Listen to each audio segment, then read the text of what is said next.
Bismillahirrahmanirrahim. Li sayyidina Muhammadin Rasulillah sallallahu alaihi wasallam wa li jamil anbiya wal mursalin was sahabati wa qarabati wa tabi'in wa tabi'it tabi'in wa man tabi'ahum bi ihsanin ila yaumiddin. Li sayyidina Muhammadin Rasulillah sallallahu alaihi wasallam li jamil anbiya wa qarabati wa tabi'in wa nakhusu khususan li muallif hadzal kitab al-imam al-mujaddid hujjatul islam wal muslimin Zainuddin Abi Hamid Muhammad bin Ahmad al-Ghazali at-Tusi wa nafa'ana bihi wa bi ulumihi fid dharain amin wa li masyayikhina wa li ustadzina wa nafa'ana bihi wa bi ulumihim fid dharain amin wa ala alihim wa azwajihim wa dhurriyyatihim wa ahli baitihim wa min ittaba'ahum bi ihsanin ila yaumiddin. Lana wa lakum ya hadiruna wa walidina wa walidikum wa ulatina wa ulatikum wa ahlina wa ahlikum wa li jami'il muslimina wal muslimat wal mu'minina wal mu'minat al ahya'i minhum wal amwat. Inna Allah ta'ala yaftahu lana wa lahum abwabal khairat wa yassara Allah ta'ala lana wa lahum umurad dunya wal akhirah wa yakhtimu lana wa lahum bisil khatimah wa bijai sayyidina Muhammadin sallallahu alaihi wasallam wa bijai sayyidina Abdul Qadir al-Jilani radhiyallahu anhu. Allahumma sallimna li Ramadan wa sallim Ramadan lana wa sallimhu minna mutaqabbala wa liqada'i hajatina min hawaiji dunya al-akhirah sallallahu maqasidana wa yassara umurana umurad dunya wal akhirah. Al-Fatihah. A'udzu billahi minasyaitonir rajim. Bismillahirrahmanirrahim. Alhamdulillahi rabbil alamin. Arrahmanir rahim. Maliki yaumiddin. Iyyaka na'budu wa iyyaka nasta'in. Ihdinas siratal mustaqim. Siratal ladzina an'amta 'alaihim ghairil maghdubi 'alaihim waladdallin. Amin. Bismillahirrahmanirrahim. Alhamdulillahi rabbil alamin. Allahumma shalli ala sayyidina Muhammad wa ala ali sayyidina Muhammad. Rabbi syrah li sadri wa yassir li amri wa hlul 'uqdatam min lisani yafqahu qawli. Amma ba'du. Alhamdulillah kita sudah masuk insyaallah sekarang pada hari ke-8 ya. Hari ke-8 dan kita sekarang akan melanjutkan kajian kita yaitu kitab Ayyuhal Walad, yang pada malam hari ini kita sudah masuk pada bab tentang mencari guru dan pentingnya seorang guru bagi orang yang menginginkan kedekatan kepada Allah Subhanahu wa Ta'ala, baik dari ibadahnya atau dari proses belajarnya. Kemarin kita sudah menjelaskan tentang, di sini di dalam kitab ini sudah dijelaskan bahwasanya seorang guru yang patut dijadikan sebagai penggantinya Nabi itu memiliki beberapa persyaratan. Persyaratan yang pertama yang harus dimiliki itu adalah harus alim, itu alim dhisik. Meskipun tidak semua orang alim itu pantas dijadikan sebagai guru atau mursyid kita, tapi syarat yang pertama yang harus dimiliki itu adalah alim. Terus kemudian tidak terlalu bergeming dengan urusan dunia, tidak terlalu bergeming dengan urusan dunia ataupun pangkat. Yang ketiga adalah sanadnya itu nyambung, sanad keguruannya itu nyambung.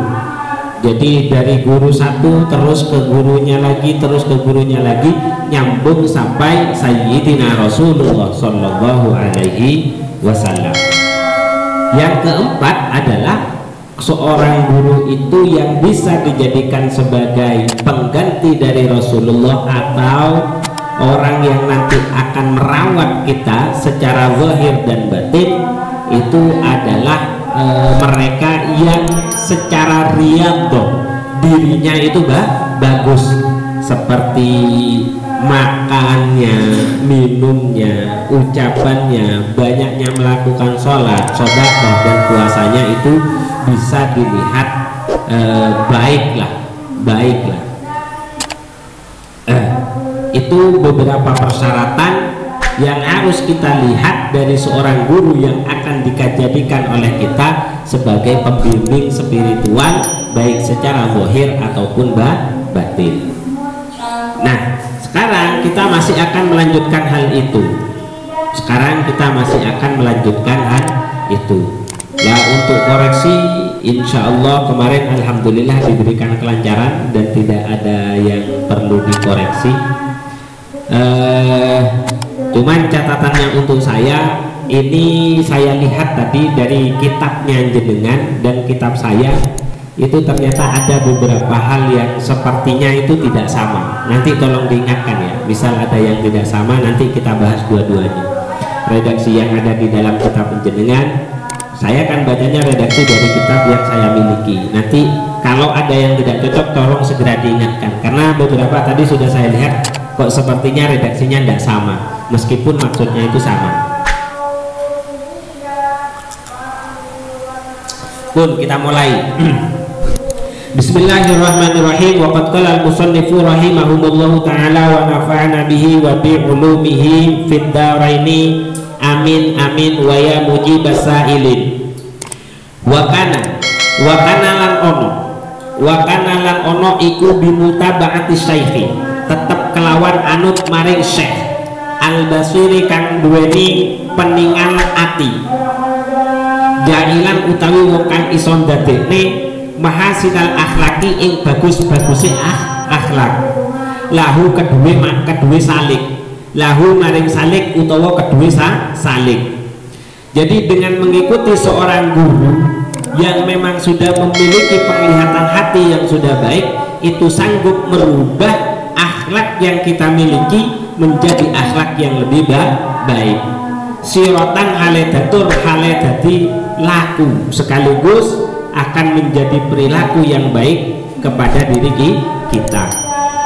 Jadi guru itu sing iso koyo ngono, guru sing iso koyo ngono, bukan hanya guru yang bisa transfer ilmu, tapi guru yang juga nanti kalau dia memang memiliki basiroh, penglihatan mata hati, dia juga akan sanggup merubah sikap dan perilaku kita. Kasobri koyo dene sifat sabar itu juga akan muncul nanti pada diri seorang murid. Wasyukri dan kemampuan untuk bersyukur, wattawakkuli lan tawakal, wal yaqini lan keyakinan, wasyahawati lan sifat luman, wal qanaati lan sifat qanaah nerimo, wa tumaninatin nafsi lan antenge jiwa, wal hilmi lan aris, wa tawaddu'i lan tawaddu. Tawaddu itu ma bainat takabbur wa tadzallul. Itu tawaddu, definisi yang ada di dalam kitab Sulamut Taufik. Jadi tawaddu itu ma bainat takabbur wa tadzallul, sesuatu yang berada di antara kesombongan dan rendahnya diri, bukan rendah hati tapi rendah di diri. Makanya tawaddu itu dikatakan dengan rendah hati. Wal ilmi lan ilmu, wasidqi lan jujur, wal haya'i lan sifat isin, wal wafa'i lan sifat nuhoni janji, artinya bisa menepati janji, wal waqari lan sifat wibowo, wasukuni lan sifat anteng, wat ta'anni lan sifat ora kesusu utawa alon-alon, wa amsalih lan padane kullun minas sabri wasyukri ila akhirih. Jadi itu manfaat apabila kita bertemu dengan seorang syekh, seorang guru yang sudah memiliki penglihatan mata hati.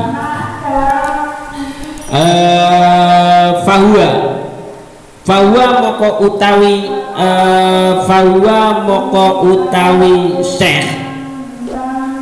moko utawi syekh atau mursyid idan ing dalam nalikane ja'lu mahasinal akhlak, ketika dia sanggup menjadikan akhlak seorang murid itu menjadi lebih baik, iku nurun dadi cahaya min anwarin nabi, setengah saking piro-piro cahayane kanjeng Nabi sallallahu kita tambahi rahmat taklim sinten Allah alaihi ing atase kanjeng Nabi wasallam lan keselamatan.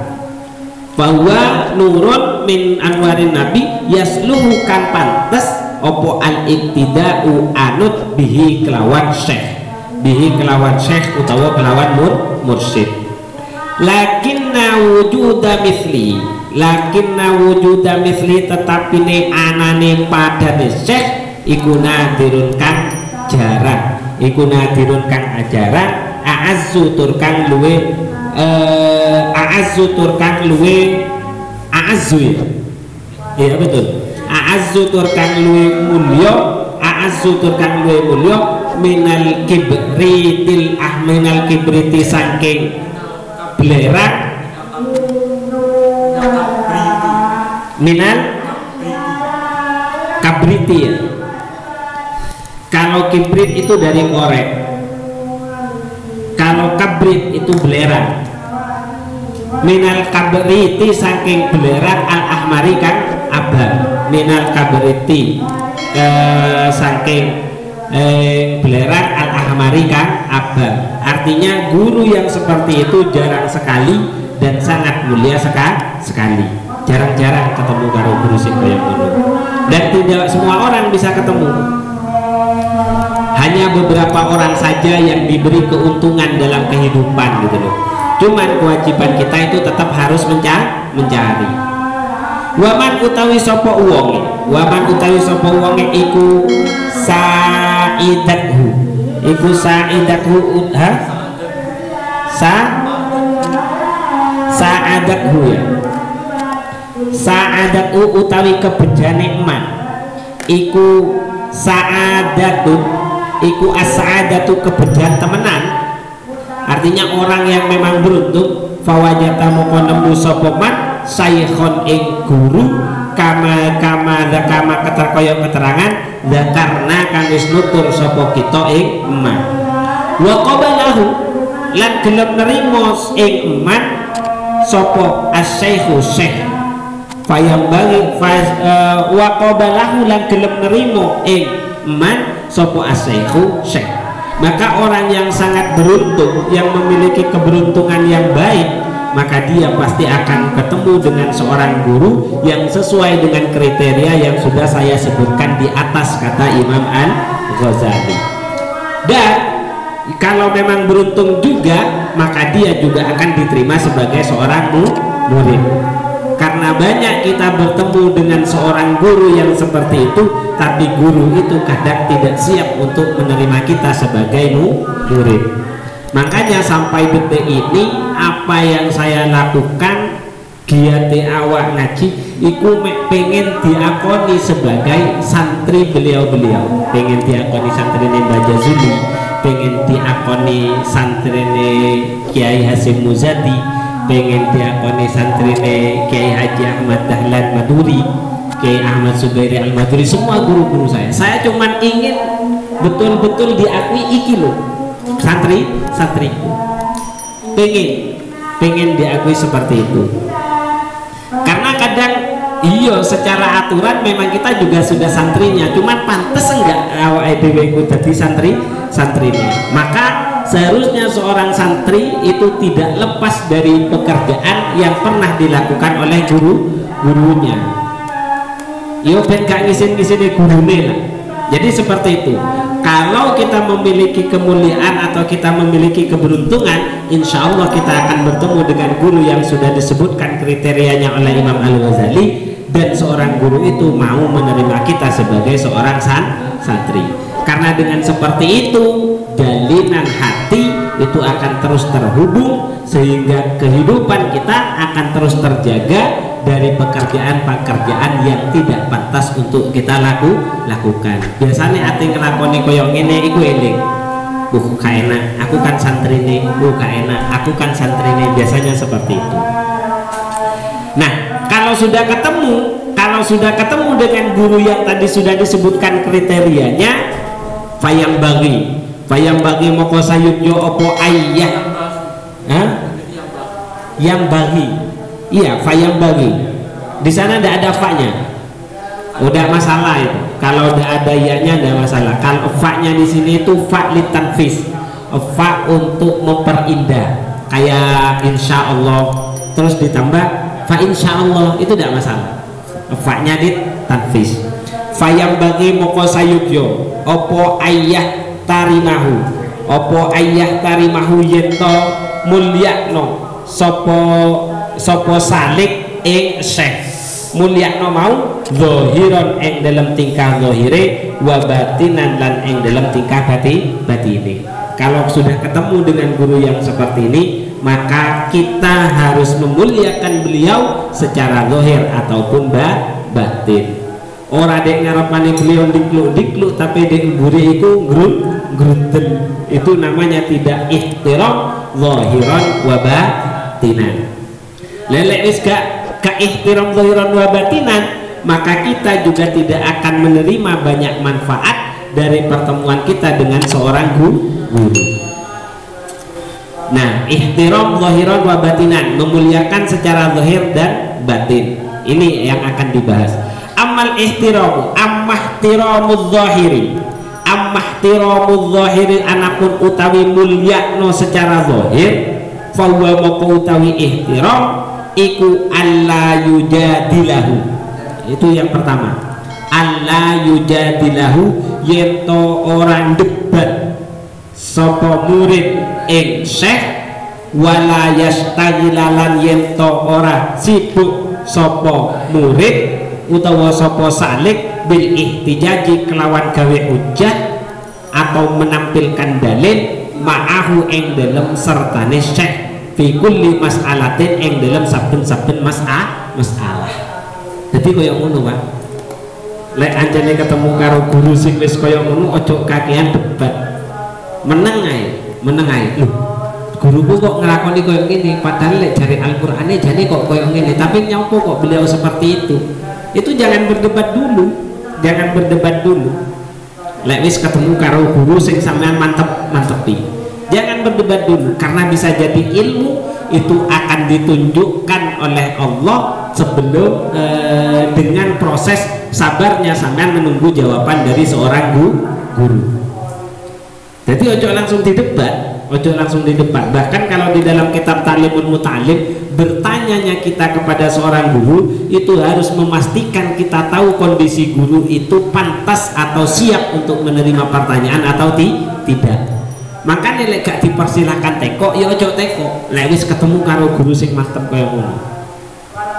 Itu yang pertama. Bentuk penghormatan kita secara zahir. Wa in alima senajan ngerti sopo, wa in alima senajan ngerti sopo salik utawa murid utawa tilmid utawa tulwab khoto'ahu ing keluputane syekh, meskipun kita tahu seolah-olah guru kita itu sedang melakukan kesalahan. Wala yulqiya baina yadayhi, wala yulqiya lan ora perlu yulqiya itu naruh melempar. Lek senjata apa jenenge? Mosok dilempar. Enggak, maksudnya itu guru mau datang di beberno. Oh, di beberno berarti. Wala yulqiya itu maknanya melempar. Yulqiya itu maknanya melempar. Wala yulqiya lan ora perlu. Wala yulqiya lan yento ora beberno, berarti maknanya kaya ngono, krana sejadah itu. Wala yulqiya lan perlu beberno baina yadahi ing dalam antarane pengarepane syekh sajadatahu sajadatahu ing sajadahe syekh illa waqta ada sholati angin ing dalam wektune ngelakoni sholat. Jadi tidak perlu. Fa idza faragha moko ing dalam arekalane rampung sapa syekh saking sholat, yarfa'uhu moko ngangkat sapa salik ing sajadah. Nah, biasanya dulu kalau pas waktu saya nyantri itu ketika kiai mau lewat itu langsung semua teman-teman itu beberno sejadah terus gini sampai guru itu nyampe ke tempat beliau mau ngaji. Jadi misal dari sana lewat itu yang ada di pojok itu langsung sejadahnya di beberno terus lewat liwat diangkat. Nah ini jadi kecuali di sini malah dilarang illa waqta adais sholat, nggak perlu saja nih koyo ngono iku gak perlu. Wala yukthiro lan yeto orang ngekeno sopo salik nawafilas sholati ing ngelakoni sunnah-sunnah sholat bihadratihi ono ing dalam pengarepane syekh. Jadi ketika masih bersama dengan guru kita, yuk gak usah sama ngelakoni sholat sok-sok rajin, gak usah, tidak perlu, karena lebih utama barengi gurune panjenengan. Wa ya'malalan yen to amal sapa salik ma ing perkara ya'muru kang perintah ing salik sapa asyekhu syekh minal amali bayane saking amal bi qadri wus'ihi minal amali bayane saking amal bi qadri wus'ihi kelawan sak kadar sempate salik utawa murid wa taqatihi lan tegese mampune salik. Cukup sampean melakukan segala dan setiap sampean menerima perintah dari seorang syekh atau seorang guru, sampean segera kerjakan sesuai dengan kapasitas pekerjaan yang sampean bisa. Tidak usah ditolak, terima saja pekerjaannya. Kalau seingat saya, ini cerita dari semua teman-teman, kalau Yai Hasim itu ya, Yai Hasim Muzati itu cerita teman-teman, Yai Hasim itu kalau sudah kerso langsung dikon-kon. Lah, waktu ini dikon-kon ndak mau budal, ojo gak budal sama. Lek gak budal, langsung sama kan kadang mikir tuh, misal aku ate gawe seminar nasional dulu. Kita kan kadang ndak tahu iki ate dimulai tekon di, iku ojo tekon dhisik. Wis endang budal lo dhisik. Aku pengen gawe pondok, misal kayak gitu. Sampean segera cari apa yang bisa sampean lakukan. Karena kalau sampean tanya sebelum sampean berangkat, besok sampean tidak akan disuruh lagi sudah. Besok tidak akan disuruh lagi. Tapi kalau jalan dulu, mentok dulu, jalan dulu, dapat kebingungan, baru nanya kepada beliau, baru dikasih tahu. Ngene lho deh, ngene iki tembusi iki budal dek kene itu. Tapi kalau jalan sebelum jalan kok bingung sampean, langsung tekok dulu, itu nggak akan disuruh lagi. Dari cerita beberapa teman seperti itu, dari beberapa cerita teman itu seperti itu. Jadi itu caranya Mbak Hasim. Nah, ternyata yang saya pahami dari cara beliau, kadang beliau itu cuman pengen melihat kesiapan kita untuk berjuang. Artinya wong lek gak ngerti lek tenanan itu tetap budal, pasti dia akan mengarahkan semua tenaga. Dan salah satu hikmahnya dengan seperti itu, kita akan senantiasa siap dalam kondisi apapun. Karena kita senantiasa memprediksikan sesuatu yang akan terjadi, kita sudah sering mempersiapkan diri. Rata-rata seperti itu. Jadi rata-rata seperti itu. Saya sama putranya Yai Hasim, dari pengalaman saya tidak pernah nanya dikon-kon nggih pun, dikon-kon nggih pun, seperti itu. Urusan kok gak ketemu ya balik, gak ketemu nih gitu loh. Yang penting kita sudah jalan. Itu menunjukkan di sini ternyata ceritanya di sini seperti ini. Jadi wayak manu mayak mulu. Jadi langsung kerjakan apa yang diperintahkan sudah. Enggak usah tekok dhisik, lakoni dhisik bi qadri wus'ihi, kelawan sekadar kemampuan dan kesempatannya saja. Karena dengan seperti itu kita nanti akan melihat bagaimana proses suksesnya seorang guru. Makanya ketika kita melihat seseorang yang sukses, kita tidak akan bisa sukses kalau hanya melihat kesuksesannya, tapi kita juga akan bisa sukses kalau kita bisa melihat proses bagaimana cara beliau menggapai kesuksesan. Nah, salah satunya cara itu seperti itu. Lewis dikon-kon dan budal. Kan ngerti sampean sorone piye iku. Lek sadurunge budal sampean wis ngetekok dhisik, wis gampang. Lek sampean ndak pernah akan tahu bagaimana sebuah proses perjuangan. Itu yang saya rasakan. Itu adalah bagian dari bentuk memuliakan beliau secara zahir.